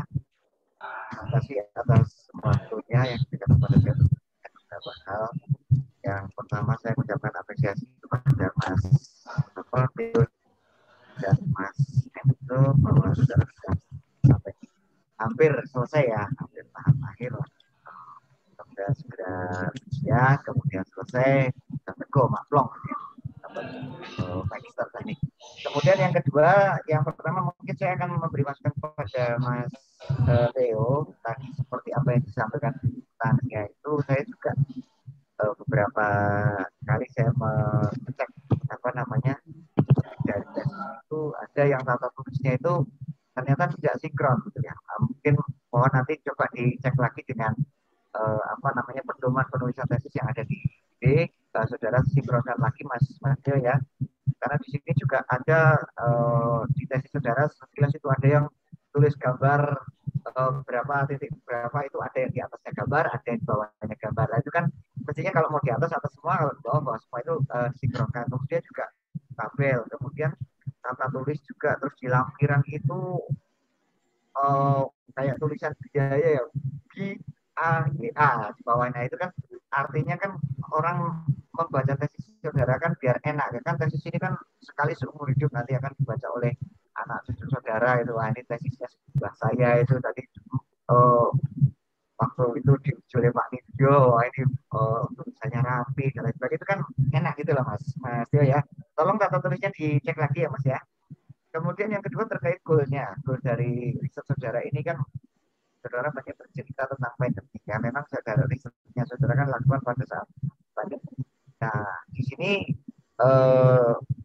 ada beberapa yang belum bisa saudara belum dimunculkan. Artinya seberapa besar sih pengaruhnya pandemi tersebut dibandingkan dengan tidak ada pandemi. Artinya kan ini perlu ada kontrol. Nah, kira-kira bisa nggak saudara mencari artinya mungkin sebuah referensi kalau pada saat kegiatan konstruksi persentase terkait dengan PE value engineering ini seperti apa kalau dibandingkan terhadap pandemi. Tentunya kalau proyek saudara kan karena masa pandemi, tetapi kan saudara bisa nggak mengatakan bahwa ini proyek saya itu saya lakukan pada saat pandemi, tetapi dengan value engineering nanti seperti ini. Tapi kalau misalkan tidak pandemi, kira-kira seperti apa? Nah itu kalau misalkan itu bisa ya monggo itu lebih bagus Mas. Tapi kalau waktunya saudara memang sudah mau lulus ya monggo ya saya gitu ya.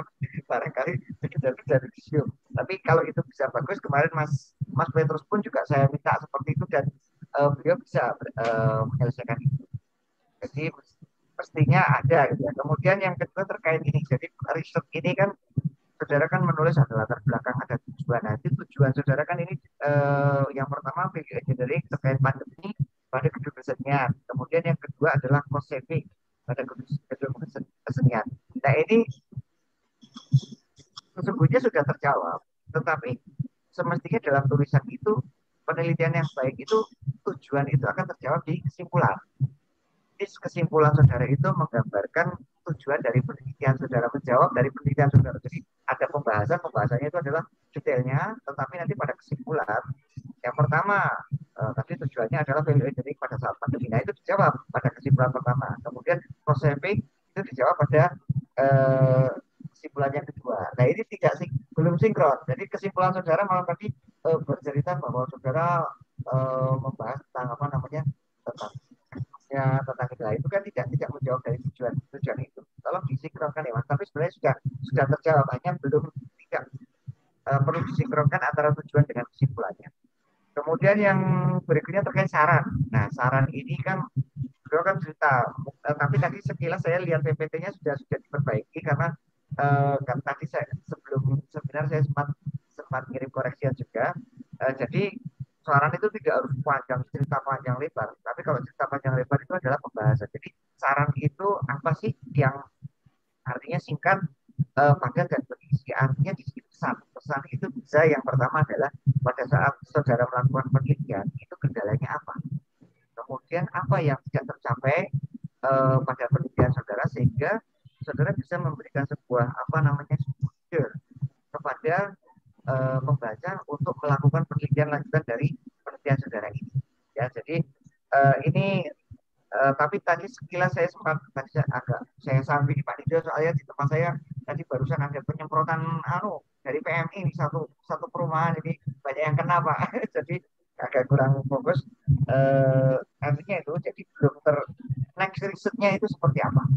Next risetnya jadi mungkin nanti adik-adik kelas saudara value engineering itu yang diteliti dengan Mas Theo itu hanya sampai sebatas ini karena terkendala seperti ini. Barangkali saya bisa melanjutkan dengan yang ini atau mungkin kalau misalkan sudah tadi yang value engineering yang di luar pandemi ya boleh dimasukkan ke saran ya mau saja gitu ya.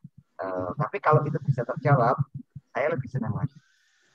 Itu yang terkait dengan Mas Theo. Kemudian terkait dengan Mas Emiriano ini mirip dengan yang apa dilakukan oleh Mas Petrus dengan saya. Hanya bedanya Mas Petrus itu K3. Jadi di sini harapan saya juga ada pembanding. Ikut seminar temennya Bapak. Nanti setelah selesai seminar tak apa? Nah, jadi kalau bisa ada pembanding, saudara kan bercerita tentang konstruksi juga. Barangkali mungkin ada literatur tentang yang sama persis dengan saudara bahas konstruksi yang di luar Jogja. Artinya ada kontrolnya. Kalau di luar Jogja itu seperti ini, kalau di Jogja itu seperti ini, itu akan lebih menarik lagi ya. Jadi itu pentingnya kita membaca jurnal itu ya di situ ya. Kemudian, nah harapan saya juga ini terkait kesimpulan itu kalau menurut saya kalau sebuah penelitian tapi saya tadi juga agak kalau bisa tidak angka boleh lah, angka tetap ada, tetapi dari hasil sebuah riset itu mungkin persentase ya, mungkin kayak tadi angka 0,2 berapa dan lain sebagainya. Barangkali kalau kuesionernya itu diambil beda waktu atau beda lagi, nanti angkanya tidak seperti itu. Saya khawatirnya orang terpacu pada angka saudara gitu. Padahal misalkan angka 0,23 itu padahal nanti dengan apa namanya dengan data yang lain mungkin 0,22 atau 0,25. Nah, misal seperti itu. Tapi kalau kita menggambarkan atau menyimpulkan sebuah penelitian kita itu sebuah persentase, artinya nanti ada kontrolnya, kontrol penelitian terdahulu seperti ini, kemudian penelitian saudara seperti ini. Nah, kontrol apa namanya perbedaannya itu atau mungkin pembahasan mungkin perbedaan variabel dan lain sebagainya itu akan berpengaruh. Di situ ada persentase yang mungkin persentase kenaikannya atau persentase penurunannya dan lain sebagainya. Nah, saya berharap itu artinya kalau dengan persentase itu nanti orang bisa kalau ini dibanding ini kira-kira persentasenya kalau Jogja dengan Surabaya itu persentasenya sekian persen, jadi bukan 0,2 atau 0,4 gitu. Ya, bisa, mungkin Pak, itu bisa. Ya, mungkin itu yang bisa saya sampaikan Pak Nidjo. Terima kasih atas waktunya. Saya kembalikan ke Pak Nidjo. Oke, dicatat dulu ya teman-teman. Kemudian tadi pembimbing Pak Ilham, monggo Pak Ilham.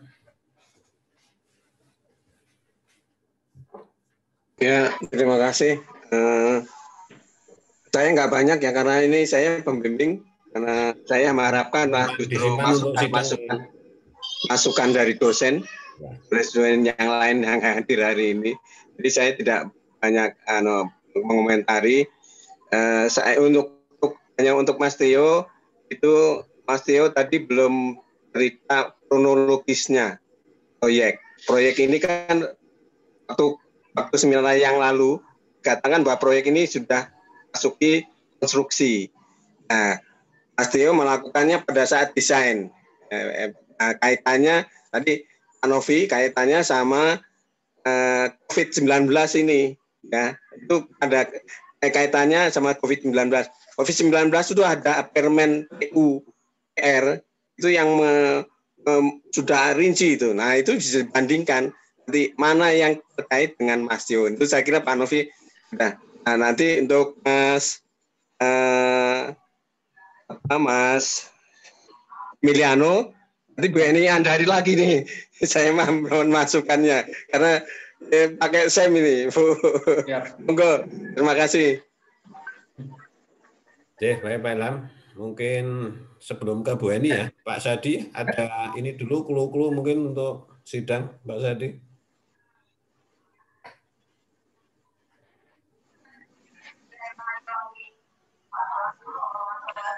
Jadi masih monitor Pak Sadi?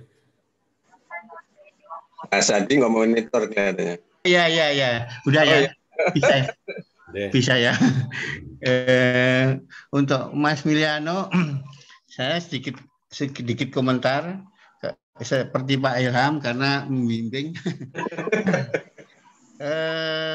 Saya hanya sedikit dari Mas Miliano. Coba tolong ditampilkan Mas Miliano gambar yang sudah di modifikasi yang baru, yang modifikasi yang sudah terakhir modifikasi ya. Terakhir agak besar. Oh, enggak kelihatan ya. Agak geser. Oh. X4 0,3 pengaruhnya X6 0,22.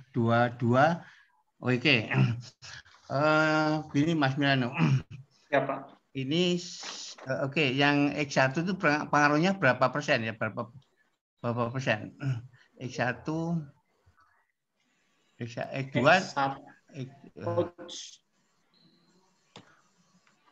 Oke, X2 0,23 ya. X1 yang enggak kelihatan. Begini Mas Liano, coba ditambahkan kenapa X4 tidak berpengaruh. Tadi kan di atas 0,05 ya signifikansi. Ya. Nah, real di lapangan kenapa tidak pengaruh? Itu ditambahkan di pembahasan. Kenapa tidak pengaruh? Mungkin X4 apa itu ya? X4 implementasi kontrak. Apa? Implementasi kontrak. Implementasi kontrak. Mungkin apanya kok tidak berpengaruh? Mungkin dia implementasi kontrak tidak banyak dikoordinasikan, mungkin karena sudah jelas di kontrak begitu, mungkin nggak tahu saya pengaruhnya. Itu ditambahkan saja di pembahasan karena yang real lapangan. Kalau kontrak tadi kan tidak pengaruh terhadap koordinasi. Kalau kontrak yang lain berpengaruh. X4 yang tidak pengaruh itu ditambahkan saja. Kenapa tidak pengaruh itu? Dan lain sebagainya diteruskan. Itu ditambahkan di pembahasan, Pak, Mas Milano. Pembahasan biar tahu mungkin kenapa saya tidak tahu tidak berpengaruh karena menurut SEM-nya tidak berpengaruh. Kemudian ya itu aja cepat ditambahkan. Kemudian yang Pak Miliano, Pak Milan ya, Pak. Saya masih dengar, Pak. Tio.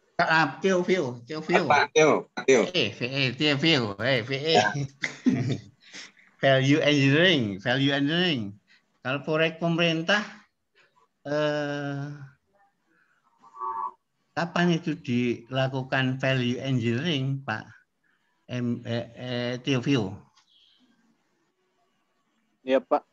kapan itu dilakukan PE, value engineering?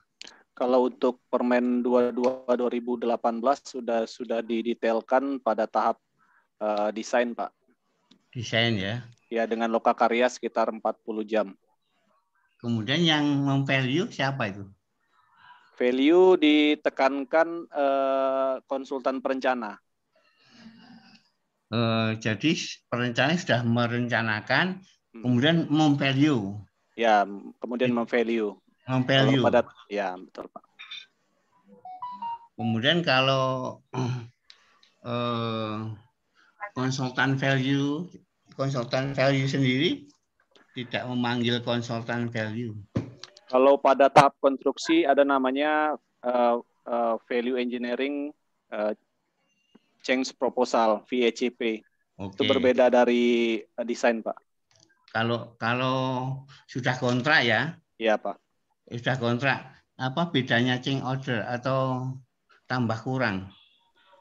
Kalau dari value engineering change proposal yang diajukan oleh kontraktor, itu ada klausul sekian berapa persen dari penghematan itu dialokasikan untuk kembalikan ke negara atau untuk meningkatkan mutu bahan bangunan itu sendiri, Pak. Oke. Jadi kalau sudah kontrak, apakah tidak disebut pekerjaan tambah kurang itu? Atau pekerjaan change order gitu? Change order atau bukan change order, tambah kurang? Bukan value. Gimana, Pak? Change order. Kalau CCO, ya. Kalau ya, salah satu dasar dari CCO adalah VECP tadi, Pak, yang diajukan oleh kontraktor. Oke. Ya, yang pas ya, yang proses perencanaan ya. Proses perencanaan memang ada konsultan value sendiri sehingga tidak terpengaruh pihak perencana value itu mengutamakan fungsi yang dikurangi itu mengutamakan fungsi aja. Ya itu saja ya. Terima kasih Pak. Tio. Pak Nindyo, terima kasih. Baik Pak Sadi. Ini selanjutnya mungkin Bu Eni terkait dengan SEM ya, semakin mumet kan, SEM itu kan semakin mumet. Iya betul Pak. Ya matur nuwun. Selamat untuk Pak Theophilus dan Pak Emiliano ya sudah masuk pada seminar hasil. Ini hanya untuk nantinya persiapan. Habis ini kan ada ujian ya Pak Ilhamnya. Ya. Ada ujian Pak. Ya ada ujian ya. Betul, ada ujian ya Pak. Ada ujian ya. Justru masukannya Bu Eni nanti untuk persiapan Pak. Ya betul Pak. Jadi untuk keduanya ya, ini untuk dua-duanya terkait dengan mungkin paparan di depan tidak beda jauh seperti yang saya sampaikan tadi pada sesi seminar yang awal tadi. Jadi kebaruan dari riset Bapak itu harus dimunculkan dulu gitu ya. Jadi walaupun tadi Pak Emiliano juga sudah memunculkan, tapi kan tidak didiskusikan gitu kan. Hanya tabel ini ngomong apa? Nah ya itu Pak Emiliano yang harus ini. Jadi tidak hanya sekedar tabel itu bicara apa? Jadi Bapak harus menjelaskan itu. Jadi sehingga nanti kebaruan Bapak itu munculnya ada di sini, gitu. Kan di situ kan ada penelitian-penelitian terdahulu dibuat tabel kan, baik tadi Pak Theophilus maupun dan Pak Emiliano tadi menyampaikan ini penelitian sebelumnya ada sekian faktor, ini kan ada sekian faktor. Nah kemudian kenapa Bapak tadi seperti tidak tahu tadi Pak Theo atau Pak Emiliano ya, ini kan penelitian terdahulu ngambil variabel ini sampai ini gitu ya Pak ya. Kemudian ada dua yang baru. Lah barunya itu apakah baru menurut Bapak atau karena mengkontribusi juga dari variabel yang lain kemudian dimixkan sehingga memunculkan sesuatu yang baru, dan itu harus ada penjelasan sehingga nanti ketika paparan itu bahwa kebaruan saya itu ini gitu. Jadi sehingga nanti harus juga disampaikan bahwa variabel ini sampai ini saya adopsi dari risetnya siapa gitu. Jadi kita tidak usah malu-malu kita mengadopsi dari studi sebelumnya. Cuma nanti maka itu dari di latar belakang tadi ya. Jadi kebaruannya nanti kan sebenarnya sehingga kemudian itu masih berpotensi atau efektif untuk diangkat itu kan antara lain itu. Jadi nanti novelty-nya itu bisa diperkuat lagi ya untuk Pak Theophilus maupun Pak Emiliano. Jadi gap-nya itu jelas gitu ya. Tidak hanya tabel-tabel. Nah, tabel ini ngomong apa ya itu Bapak harus jelaskan gitu kan, tidak hanya sekedar tabel gitu ya. Ya tabel itu bunyinya apa sehingga kemudian memunculkan variabel yang akan Bapak angkat gitu. Ini yang pertama. Kemudian terkait dengan data kalau Pak Theophilus tadi belum dijelaskan secara detail gitu ya, belum dibahas secara detail terkait dengan atau dibahas datanya. Jadi hanya membahas tadi hanya membahas data semata tapi belum menjelaskan itu data apa, apakah data primer atau data sekunder atau seperti apa, itu tidak dijelaskan ya Pak Theo ya. Sehingga nanti ini apakah dari data primer itu dari populasinya siapa, sampelnya ini, kemudian teknik ngambilnya bagaimana, ini harus dijelaskan juga ini Pak, sehingga nanti kemudian karena itu datanya, sehingga data yang diambil kemudian pengujian kualitas datanya bagaimana sebelum dianalisis. Biasanya penguji itu akan ini apakah data Anda berkualitas atau tidak, ujinya bagaimana. Itu kan sehingga Bapak harus siap keduanya bagi Pak Emiliano maupun Pak Theo gitu ya. Karena ini tadi kalau Pak Theo itu tadi kan menggunakan sampel 120 ya Pak ya. Itu dari populasi berapa Pak? Diketahui nggak Pak populasinya? Atau Bapak ngambil tadi juga ya ada Pak, ada populasinya, jumlahnya diketahui nggak? Enggak Bu, saya kuantitatif Bu dari data RAB Project. Iya, iya, makanya data kuantitatif. Bapak kan ngambil 120, ya kan? Sampelnya kan 120 tuh Pak? Bukan Bu, 120 itu cost saving-nya Bu, 120 juta. Yang sampel 120 itu yang sampel 120 tadi Pak. Emiliano. Bukan Pak Theo, Pak Emiliano. Ya, Pak Emiliano ya, Pak Emiliano ya. Itu tadi 120 ya Pak ya. Itu dari populasi berapa gitu. Oh ya baik Bu. Ya, dari populasi berapa? Ya, kalau populasinya apakah kemudian kalau memang menggunakan tekniknya non probabilitas, ini juga saya kasih masukan Pak. Ini proposif atau purposive? Purposive.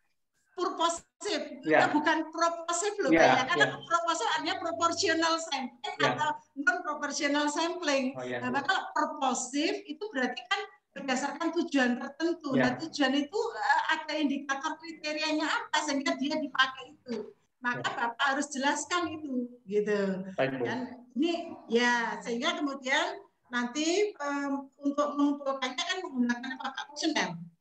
Kuesioner atau menggunakan apa? Kuesioner Bu. Kuesioner ya. Kemudian ya sebenarnya kalau mau lebih bagus sih ujinya tadi kan Bapak cuma pakai uji korelasi ya Pak ya.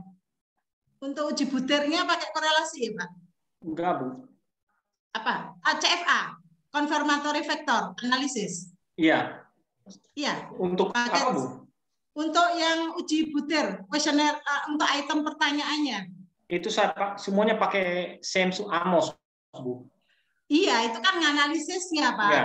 Analisisnya. Harusnya kan sebelum dianalisis, itu kan diuji dulu. Maka yang dikatakan uji kuesioner itu.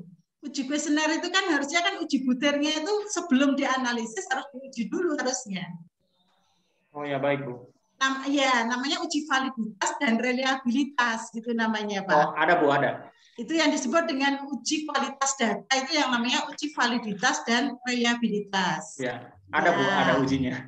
Nah, makanya itu ada toh. Nah, itu ada namanya Bu. Uji.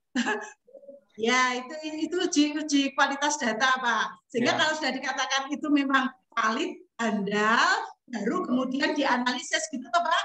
Ya, benar Bu. Ya, makanya itu nanti diperbaiki ya Pak. Ada mungkin masih ada beberapa yang kata-katanya yang mungkin nggak pas. Ya. Kemudian keduanya, ini ya, kalau pakai SEM, itu yang perlu diperhatikan adalah goodness of it dari model Bapak. Goodness of it-nya, goodness of it. Kalau regresi, goodness of it-nya adalah R-square, gitu ya. Kemudian F-test dan T-test. Tapi kalau untuk yang goodness of it pakai SEM, itu kan banyak sekali. Bapak mau pakai yang mana? Nah, itulah yang nanti di Bapak unggulkan. Nah, ini loh model saya itu sudah robust gitu loh. Nah, karena di tempat Bapak tadi kan ada perbaikan. Kenapa ada perbaikan? Nah, itu yang harus dijelaskan nanti. Gitu. Jadi nanti di pembahasan itu nanti Bapak harus menjelaskan tentang data itu kenapa ada perbaikan. Apakah data itu sebelumnya belum robust? Oh ya, gitu. baik Bu. Ya, jadi itu harus dijelaskan dulu.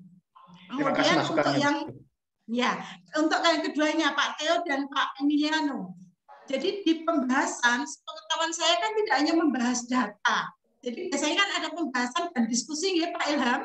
Nah, ya, ini sehingga nanti ya apakah data penelitian Bapak itu mengkontribusi riset-riset sebelumnya ataukah ada mungkin ketidaksesuaian atau seperti apa? Jadi kayaknya Pak Novi atau ya tadi juga menyampaikan itu kayaknya, sehingga itu harus ditunjukkan di dalam setelah membahas data itu kemudian didiskusikan. Diskusi itu yang terkait tadi tabel di riset-riset sebelumnya tadi, apakah itu cenderung nantinya mengkontribusi ataukah mungkin ada mungkin perbedaan atau seperti apa. Nah, itulah yang nantinya bisa Bapak tambahkan di dalam pembahasan. Jadi ada istilahnya kalau di jurnal itu kan pembahasan dan diskusi gitu ya, atau biasanya hasil dan diskusi gitu. Nah, itu yang perlu diperhatikan. Kemudian kesimpulannya, bahwa menyimpulkan itu tidak meringkas, ya. Mohon maaf, tadi juga disampaikan Pak Sahadi juga sepertinya. Jadi yang namanya menyimpulkan, kesimpulan itu adalah menjawab pertanyaan penelitian, gitu kan? Jadi di sini apakah kesimpulannya sudah menjawab pertanyaan penelitian atau belum? Nah, di Pak Emiliano kayaknya ada satu yang tadi tidak terbukti ya Pak ya, tidak signifikan ya Pak ya. Iya Bu. Ada satu tidak signifikan. Nah, itulah yang tidak signifikan itu bisa menjadi saran nanti Pak, gitu. Karena kayaknya Bapak tadi hanya kesimpulan saja kan, tidak ada sarannya, gitu kan? Iya Bu. Sehingga riset Bapak itu nanti apakah cenderung sudah menjawab pertanyaan sama Pak El juga. Apakah hasil Bapak itu nanti sudah dalam kesimpulan itu sudah menjawab pertanyaan Bapak yang di depan, gitu. Jadi ibaratnya kan saya semua sampaikan, ibaratnya kita tuh gambar kuda, gitu kan. Kepalanya sudah kuda, Pak, ekornya zebra, gitu kan. Atau mungkin ekornya yang lain, gitu. Ya, saya kira itu Pak Nindya, matur nuwun. Mohon maaf. Matur nuwun Bu Eni. Untuk mungkin monggo ada masukan lagi dari Pak teman-teman yang lain. Pak Anung, ada masukan Pak Anung untuk kedua? Matur nuwun Mas Nindyo. Wah, ini sudah lengkap sebenarnya.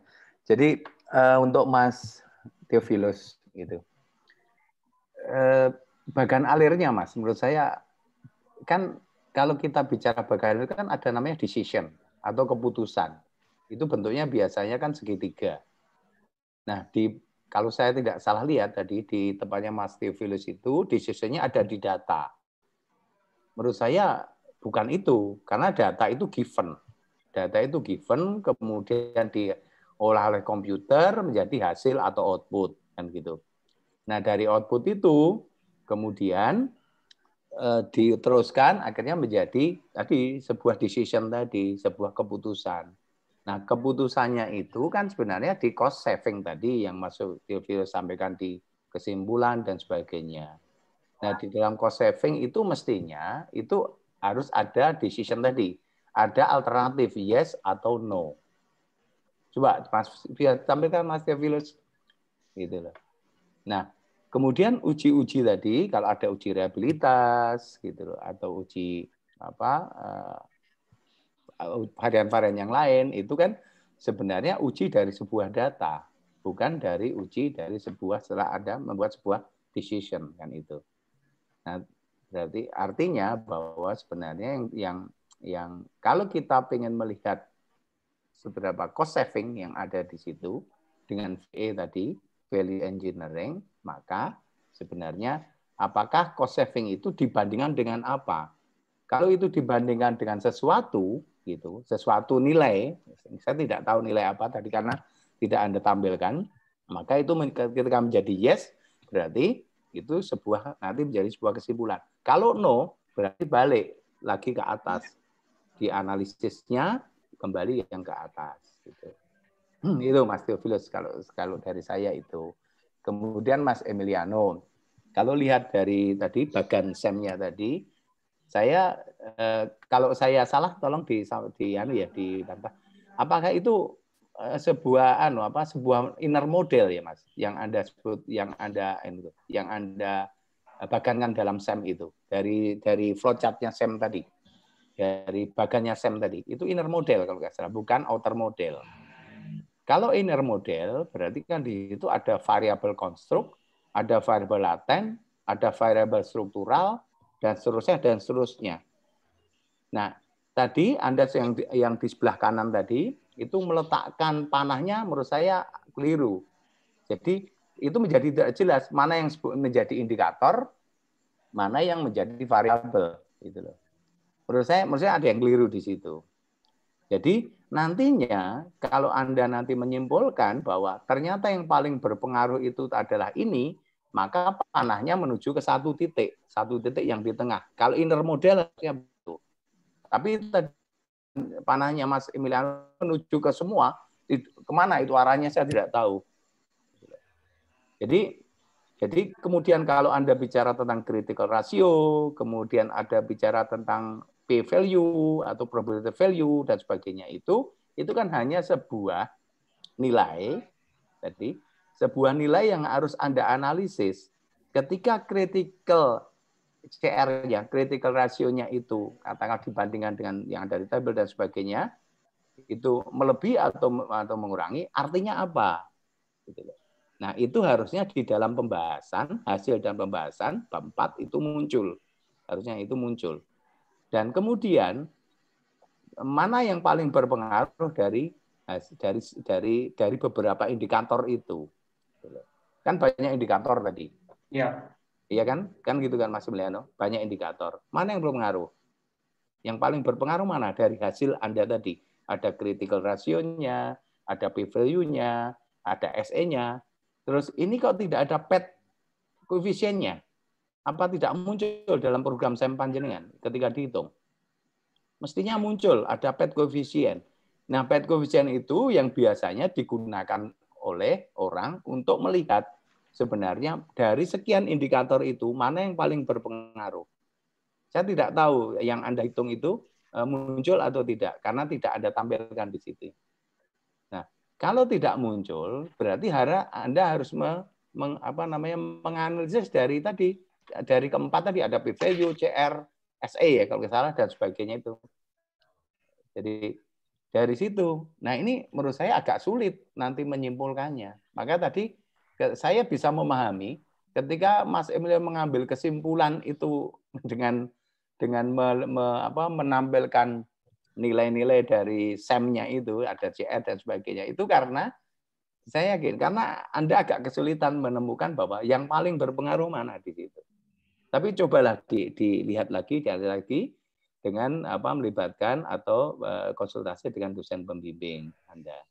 Saya kira itu. Ya, baik. Kemudian tadi yang dari Ibu tadi bahwa betul bahwa ada uji reliabilitas dan sebagainya. Tolong itu ada namanya kalau kita bicara SEM itu ada namanya uji kuesioner. Kalau banyak orang menggunakan SPSS, tapi terserah Anda mau menggunakan apa, itu silahkan Anda pakai. Yang penting dikonsultasi dengan dosen pembimbing. Saya kira itu Pak Nindyo kalau dari saya. Kalau ada yang belum jelas, tolong dibalikkan ke saya, nggak apa-apa. Oke. Terima kasih Pak. Atau mana? Matur nuwun. Matur nuwun Pak Andong ya, masukan juga untuk teman-teman ya. Jadi perlu dicatat, nanti perlu dieksplor lagi. Mungkin ada lagi yang akan memberi diskusi. Kayaknya udah ngantuk semua ini. Saya pikir kalau cukup ya, nanti mohon teman-teman untuk disiapkan juga. Artinya bagi yang sudah seminar hasil malam hari ini agar segera bisa mungkin men-set jadwal untuk sidang, karena terakhir yudisium itu kalau tidak salah tanggal 21 atau tanggal 27 atau 21, saya agak lupa ya. Jadi disegerakan, nanti segera koordinasi dengan pembimbing. Kemudian untuk penulisan, mohon untuk mendownload pedoman penulisan di web Magister. Kalian tidak pernah lihat web Magister, jelas kan gitu kan? Oke, cari di web Magister Teknik Sipil, pedoman semuanya ada di situ. Oke, sesuaikan dengan pedoman yang ada. Jadi nanti mohon dicermati, jadi jangan sampai ada lagi penulisan-penulisan yang tidak sesuai dengan pedoman. Jadi mungkin dari saya cukup itu. Kita kasih plus pada para presenter ya. Oke, selamat, dan sekali lagi untuk yang judul agar segera mengeksplorasi lagi untuk segera bisa jadi proposal. Kemudian yang seminar hasil untuk segera bisa di set jadwalnya untuk segera sidang pendadaran sebelum waktu yudisium selesai atau habis. Ya, saya pikir itu. Matur nuwun. Pak Nindo, sidangnya nanti online ya? Online saja Pak Ilham, ya karena situasinya tidak memungkinkan. Ya, oke. Monggo. Nanti Mas Emiliano sama Mas Theo siap-siap administrasinya ke Mbak Yanti ya. Baik, Pak. Ya, Bapak. Saya kira gitu Pak Novi ya. Ya. Pak Nindyo. Pak Ya, Nindyo Pak itu Ilham. saya video saya kan nggak keluar ya di mati sendiri apa? Iya, Kenapa Pak? Nggak keluar tabangnya. Apanya Pak Nindyo? Aduh, kurang tahu Pak, harus cek laptopnya itu Pak. Di restart Pak, di restart. Restart. Ya. Listriknya mati mungkin Pak. Harus ganti Windows 11 Pak Mas Adi. Ya. Harus ganti Karena Windows 11. Iya. Besok sidangnya online loh Pak Hasadi. Ya, makanya gambarnya kan harus hidup Pak. Ya, karena situasinya juga masih mengkhawatirkan, jadi lebih baik online saja ya. Bu Tania, Mas Anjas kelihatannya tanggal berapa? Hari Mas Anjas. Hari apa? Senin Pak? Senin ya Mas? Senin apa? Selasa? Saya manut di rumah saja kok. Di rumah saja. Itu online ya? Atau manut Pak Edi? Ya. Manut Pak Edi deh, kalau saya manut Pak Edi. Nanti monggo Pak Novi sama Pak Sahadi untuk yang Mas Emiliano sama Mas Theo, monggo lah dirembuk kapan gitu ya. Saya dari Pak Ilham Pak, saya WFH juga Pak, saya tidak kemana-mana di rumah terus. Ya. Oke, pokoknya kalau WFH itu semakin sibuk ya Pak, bukan semakin sibuk. Karena tiap hari rapat terus ya toh. Betul Pak, betul. Tiga gitu ya. Jadi sekali lagi matur nuwun ke teman-teman sekalian, kita tutup dengan berdoa lagi. Semoga acara hari ini bisa memberikan sesuatu yang positif buat kita semua. Berdoa dipersilakan. Alhamdulillahirabbil alamin. Matur nuwun. Assalamualaikum warahmatullahi wabarakatuh. Selamat istirahat selalu.